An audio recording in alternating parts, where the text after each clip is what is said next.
vous montrez même pas. Une policière qui m'appelle au téléphone. Non, ils sont entrés à la maison. Il n'y avait pas personne dans la parcelle, il n'y avait personne. Ils sont entrés ici à la maison.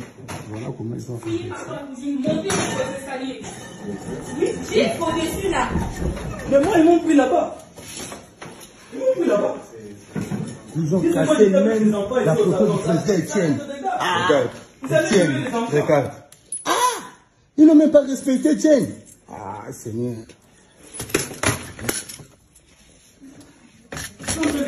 C'est qui nous a envoyé. On va lui montrer que c'est Félix qui nous a envoyé. À Koué Babiso. Hein? Quel sabotage. Quel sabotage. Le président de l'IDPS, c'est comme ça. C'est comme ça qu'on le remercie. Ah, ce n'est pas vrai. Ce n'est pas... Non, c'est la personne qui dit ça. Mais personne ne publie ça. Pardon, pas trop des images. On a demandé arrêtez d'abord de faire. Que Maître fasse les conseils.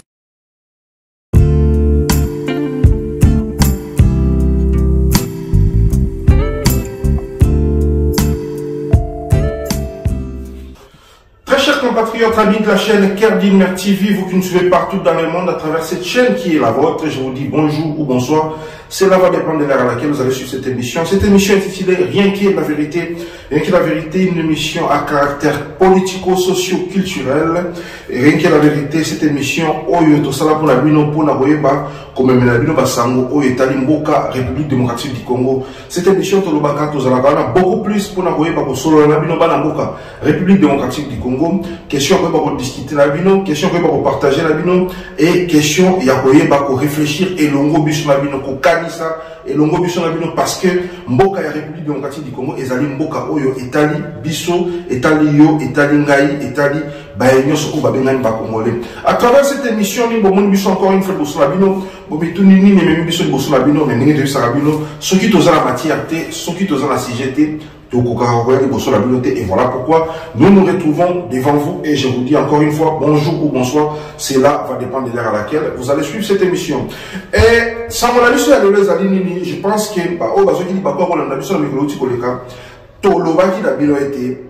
Mboka ezako tambola mabe. Mboka ezako tambola mabe et tolobaki na bino en rapport na oyo ezali koleka au sein ya parti UDPS oyo et kambami na Jean-Marc Kabound ou azali président intérimaire et puis oyalandi ezali secrétaire général Augustin Kabouya. Donc parti oyo ezali il y a président de la République Félix Antoine Tshilombo Tshisekedi Fachi autrement appelé Boka tolobaki ezoko kama mabe. Pourquoi? Parce que tout le monde mutu ezakoleka nakati ya parti obabengi UDPS. Qu'est-ce qui se passe aujourd'hui? Je pense que la vidéo que vous venez de suivre avant que tokota biso la binakati ya lisolo la biso ya mwana nde lisolo oto meli bino touti komona nakati ya bilili to nakati ya ba réseaux sociaux comment est-ce que ndaku ya président intérimaire ya UDPS ezali saccagé.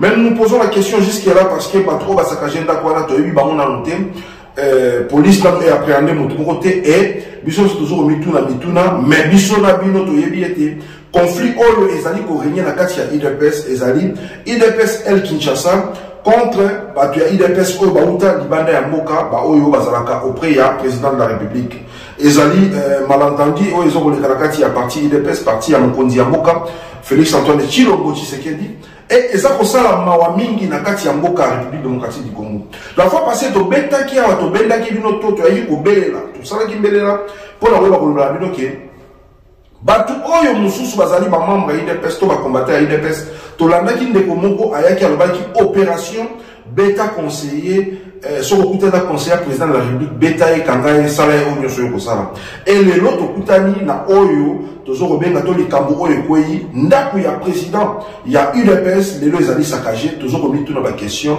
qu'est-ce qui se passe au sein de l'UDPS. Voilà pourquoi tu peux interpeller la bino bana mboka République démocratique du Congo, excusez-moi parce que quand on va raboyer moi libako président ratra monoko bana ya mboka RDC to yaka koloba la bino boye soki to bena liboso la bino parce que Il n'y a pas si peu à Maouezali. Tolobaki yango. To viva awa na Mobutu. To viva awa na Kabila de Père. To viva awa na Joseph Kabila. To viva na président Kasavubu. To tikala jamais au monde. To tikala jamais au monde. Baye o bazali ba membre ya parti moko. Baye o bazali na kati ya libota moko. Baye ba kondongwana nenge bazali kondongwana. Bande konabiso ya IDPS. Ce qui se passe entre vous, vu que vous allez congolais, bisopé aux allez concernés. Donc on va dire parti mais bisopé aux allez concernés parce que les Congos nous appartiennent tous. Et je pense que UDPS, ceux qui allaient mourir ma partie, ils allaient na Mboka, République démocratique du Congo, ceux qui troublent les alliés Nakati, les Kamala élus au concerné, Bananyoso, Yamboka, République démocratique du Congo. Il n'y a pas si les alliés nini. Donc le qui était, Oyobino Kozali Kosala, et ça coupe sa Sony parce que vous êtes en train de prouver au monde entier que vous n'étiez pas préparé pour le pouvoir. Bissoni Sotoyebi était que président Oyo Atika Biso, le fondateur, non pas fondateur, président il y a UDPS Oyo Atika Biso, papa Etienne Tshisekedi wa Mulumba, Biso Sotoyebi que hier Azalaki na charisme on a rebat au combat parti. Tant il y a Azalaki, c'est vrai que Mbutu Azalaki, départ Azalaki aussi un parti, mais quand c'est désordre autres Azalaki au monde, et ça qu'on prouvé que depuis Mukolo parti à Kenda Nae, Moto Oya Bandai ko kumba idéologie à partir IDPS à Kenda Nae, Makambonyo so ebeba na kati ya IDPS. Qu'est-ce qui se passe au sein il y a UDPS? Ce qui monte dans la monsieur Zaliboué, ce qui est l'eau, Oyo Azali président il y a parti.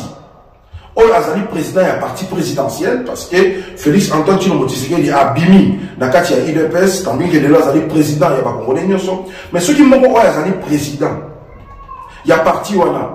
Parce que saccager à niveau nous le savons tous que Jean-Marc Kaboun, non seulement président, il y a UDPS, mais aussi Azali vice-président, Nakatia, Parlement d'Abisso, Assemblée nationale. Ce qui montre Azali vice-président, Nakatia, Assemblée nationale. Tant montre Azali président, il y a parti présidentiel. Bazali ko attaquer Eboué. Et bon, Congolais, landa, Azali, na protection mokoté. Congolais landa o azali na moto moko ta koyeba kobatela parce que biso soutenir que Jean-Marc Kaboun azalaka moto yo akamba maka na ba policier to ba garda pas ba policier parce que mibeko ya mboka esengi ndengo wana soki batu oyo ba attaquer ba bangi ete poye abatala mito ba policier ba kinga na na sima. Combien de fois Congolais oyo azala moto azo batela ete à cause de l'insécurité. Bana mboka République démocratique du Congo toye awa toye ko be na mbela oyo parce que selon Bisso, tout est comme la vidéo est circulée au courant de la journée. Tout le monde qui na kati ya mutu kamoko ba policier ba yeko menacer garde républicain moko mais selon les informations de gens qui la position la Bisso garde républicain azalaki ko protéger membre moko la famille présidentielle et selon les informations de gens qui ba policier ba yeko menacer ezali ba policier oyo ba zalaki ba garde du corps il y a Jean-Marc Kaboun et selon ba tourner ba selon l'information de gens qui il paraîtrait que Jean-Marc Kaboun a pesaki autorisation ba qui les menacer et toyokaki ndeko oyo azali ko filmer yebe alobaki lokola osali biso boye bokomona est-ce que yango wana nde mutu ekomeli Jean-Marc Kaboun est-ce que azui retour par rapport ya oyo elekanaki tout au long de la journée nde mutu na oyo biso tozali komituna bana ya mboka République démocratique du Congo tolobaka ngo biso à travers émission oyo rien que la vérité toyaka awa pour n'a rien condamner mais biso toyaka kombelela soki ya mabe ezali tobelelaka et tant tozobelela tozopesa conseil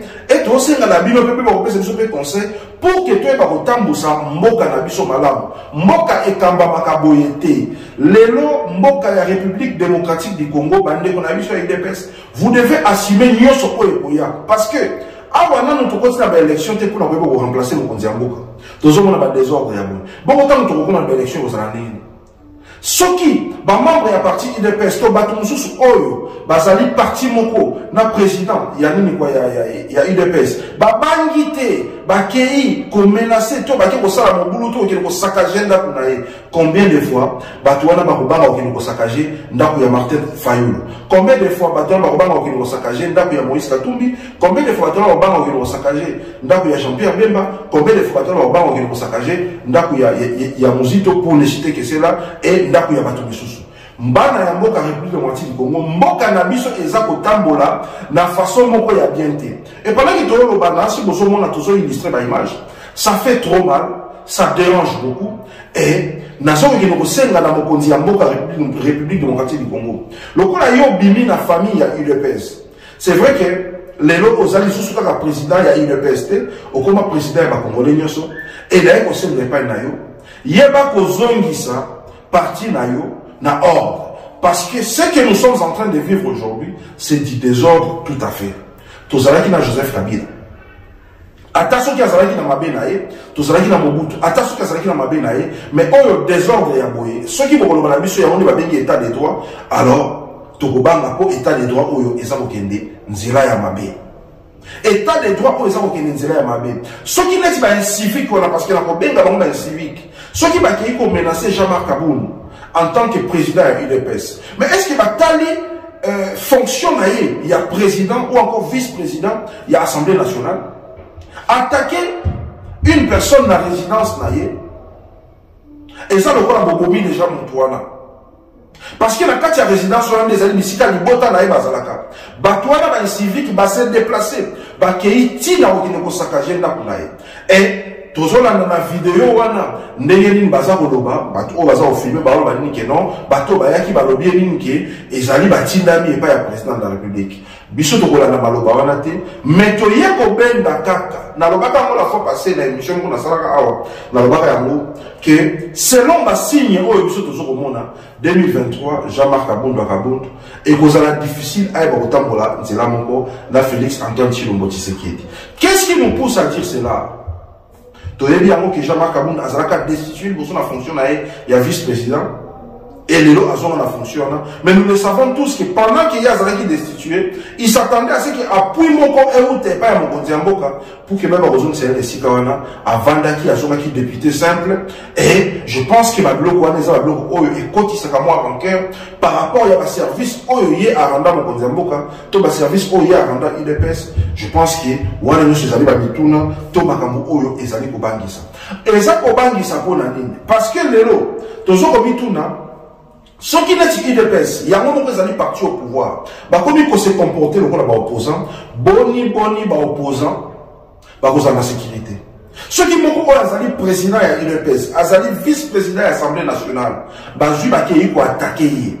Boni, Batu Oyo, Baza est l'autre côté de la République démocratique du Congo. Comment est-ce que la population peut se sentir en sécurité du moment où les personnes qui sont censées être sécurisées, Bango Moko, Tozomo na sécurité na kati na Bango.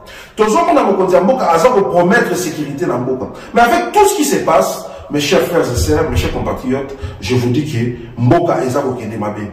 Mokonzi Mboka azalaki na loja alobaki ete bazali susu na eloko ko bomana Mboko ete parce que Mboko yo esi ekufa na mokala.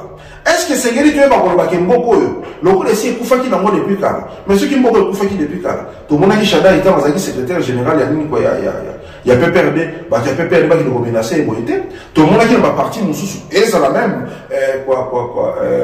Moïse Katumbi, c'est vrai qu'il attend le Kabila, la flagrance c'est Zalaki, c'est vrai qu'il attend le Kabila, Babousso, Zalaki, mais au sein d'une partie, au sein d'une famille, tout ce qui a comme on a makambu ya bolité, Bana ya Mboka République démocratique du Congo, Mutuna tozo komituna. Tozali kokende wapi, et le balango de quoi les airs tokomi wapi. Bisika tokomi biso tozomona. Malgré ya tuna biso mutuna tokomi mais biso tozomona bisika tokomi oya biso mutuna ezali tozali kokende wapi mokonzi ya mboka Félix Antoine Tshilombo Tshisekedi na belelio na beleli na service de sécurité ba nyonso o bazali ko kamba ba institution na mboka République démocratique du Congo. Vous avez ce devoir là de pouvoir protéger la population congolaise. Si seulement Jean-Marc Kabound peut être menacé. Le corps bateau la menacé qui va montrer qui va la région menacé. Oui, parce que peut-être dans ce passage na makambo o bangona bango baza ko bunda bango to baza makambo o bangona baza ko yela. Mais pensez au moins aux enfants. Il y a Jean-Marc Kabound parce que ces enfants-là ne font pas partie de ma conflit là bino. Tout le monde ça qui au Canada. Pensez au moins à la femme de Jean-Marc Kabound parce que les enfants de Jean-Marc Kabound et sa femme font partie de ces Congolais là-bas. Comme aussi Jean-Marc Kabound Yemoko, Pena Batumususu, et Seigneur n'est pas protéger le Lengemoko dans ma Congolais Nyoso. Toza la kati ya mboka na biso constitution esengi ete mboka ya République démocratique du Congo peut ba institution au constitution pesi biso baye ba combattre la population peut baye ba kotia population la kimia mais o tozo komona tozo komituna tozo kokende wapi. Voilà pourquoi na yepa ya bino peuple et pas na bino bana ya mboka République démocratique du Congo boye bisa biso bino moko selon makamuni bozo komona. Que pensez-vous de la République démocratique du Congo dans l'année 2023? Est-ce que l'élection autorisée là et que ça les mat to et que ça les maté il y a un autre motuna tozoko kende wapi ce qui seulement en 2022 bana ya IDPS quelque soit battu en autobahn civil qui n'a pas la IDPS mais nous savons tous qu'il y a ce conflit là qui règne au sein du parti présidentiel qui est l'IDPS conflit exact au régner makasi malentendu les alliés mésentente des alliés et par rapport na yango baza kondongwana baza kokabwana et na kokabwana na soki ekomi ya kokote la batu na kati ya bandaku soki ekomi ya kokote la batu na kati ya ba famille ezali pasi mingi. Nous condamnons cela, nous ne condamnons pas non seulement parce que nous avons un sentiment à condamner, mais nous condamnons parce que bah acte bah c'est vu que na basali baza na droit mon côté il y a pas opposé bah acte wana là tous ça na mboko yo démocratie et ça na kati ya mboka wana et je pense que en rapport avec la démocratie ceux qui mutu alobi likambo oyo et qui inzira moko na ya binoté vous n'avez pas ces droits là à menacer, vous avez ces droits là à porter plainte parce que bino moko na IDPS bozo prenez état des droits. État des droits au besoin prôné. Ce qui n'est Jean-Marc Kabound, alors qu'il est Cameroun, c'est ce qui est noté. Mais bon, qui ne peut porter plainte. Ce moment qui peut porter plainte, bon, qui est le conseil à parti. Bon, Vanda, bon, solo là. Ceux qui vont destituer la fonction là, il y a président, il y a IDPS. Tout le monde a la fonction, il y a président, il y a IDPS. Bon, le lié. Mais on a comment attaquer, battre la banda pour le bango. Et bon, mon chagrin, il te le ici. Et bon, mon goïka, ça, il te le ici. Et bon, mon mot qui est te le pour naïe. Et bon, le peuple, oyo azo vanda na Kinshasa ni Yasuka. Peuple oyo afanda na Maluku. Peuple oyo azo vanda na fin fond. Il y a République démocratique du Congo. Peuple oyo bazana na Lolingu, peuple oyo bazana na Punya, peuple oyo bazana nini kwa na Kamituga. Bakoloba nini. Peuple oyo zana ba Congo. Peuple oyo zana na Lubumbashi na Katanga. Peuple oyo zana Lomami, bakoloba nini. Le Congo ne va pas bien. Nous faisons tous semblant, parce que tous en a fanatisme, nous faisons tous semblant de dire que le Congo va bien, parce que tous en a battu au bazar de l'institution, nous avons ce devoir-là, il y a pas soutenir Bango, mais essayer de soutenir Bango et Baké. Tous en a dit na Kabila Awa, na Mobutu Awa, na Kasavubu Awa, tout tigara jamais comme on a guerre et à la ville à Kinshasa. Or, il n'attend que Kabila le père, tant de rebelle Bayaki, mais il va se stopper. Maintenant, à lire autres autres moi, personnellement, je vous dis en tant que votre frère, Nazako Banga, Nabakamu Ozo le Kalelo au sein de l'IDPS. Et l'autre, Mokoto Moto Moko Boye, et Yébakopé dans la ville province de Kinshasa, pendant que Félix Tshisekedi est président de la République, ou sinon, avant les élections, ou sinon, pendant l'année 2023. Parce que, si on est toujours monde, Makamu est toujours monde, et comme il faut bangi sabiso.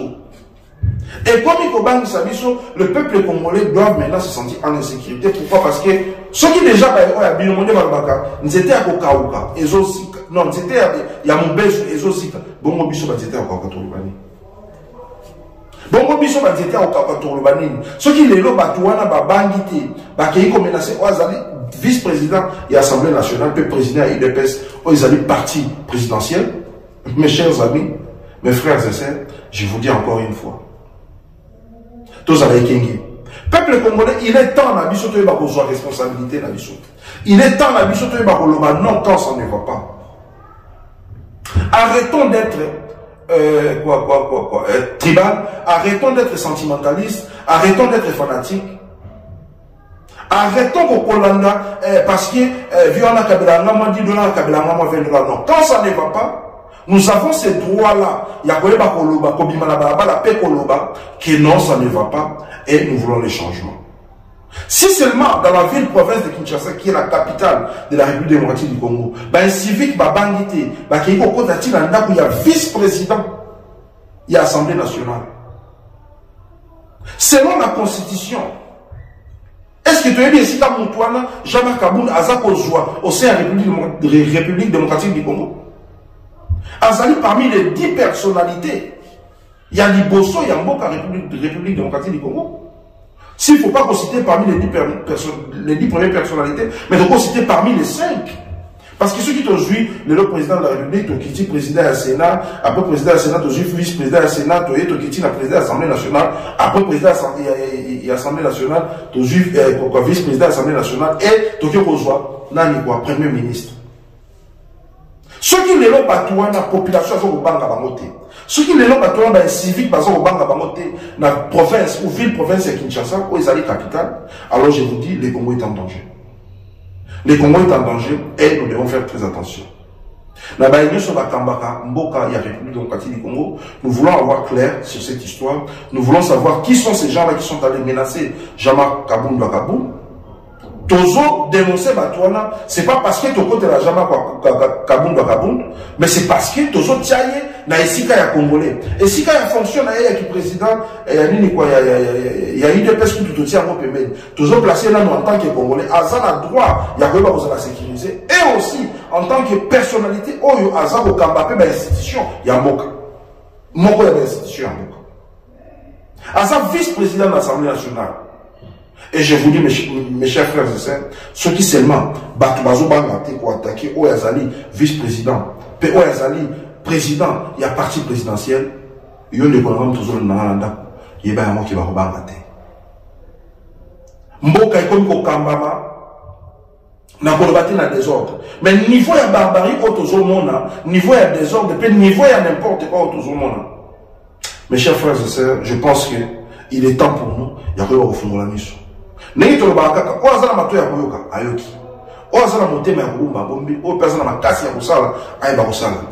ce devoir-là, non quand ça ne va pas, parce que c'est notre droit. Ce Congo-là nous appartient tous. Congo est à mon côté, Congo est à parti politique, mon côté. Ceux qui ont sein à partir de la politique, le Congo a besoin de démocrate, le peuple d'abord. Alors, au nom de la démocratie, au nom de l'état des droits. Parce que sinon, tu état de droit, bino ba ndeko na biso ya IDPS, pour gagner la biso tongo midi poko. Est-ce qu'il y a monde tout le monde Je ne pense pas. Bon, tu as biso to bele la tant to za makasa ko bele la. To sala musala so ko bele la. La bino so to ozo ka libaku ya rolanda biso. Si seulement vous pensez que tout kanisi malamu, boy ba ko la biso na numéro affiché au bas de l'écran juste à droite. Vos conseils et ça la mission bien, vos suggestions, ça la mission bien. Sinon, ceux qui peuvent bosser ma monsieur à redénoncer, nous serons toujours là pour dénoncer la bino longo, puis sur la bino. D'ici là, portez-vous bien, tu vas écouter la prochaine numéro de Bisso. Et je vous dis, restez toujours en attente. Ceux qui, information, nous souciez, tu vas bosser la bino pour Toyako Belela. Je vous dis, bye bye.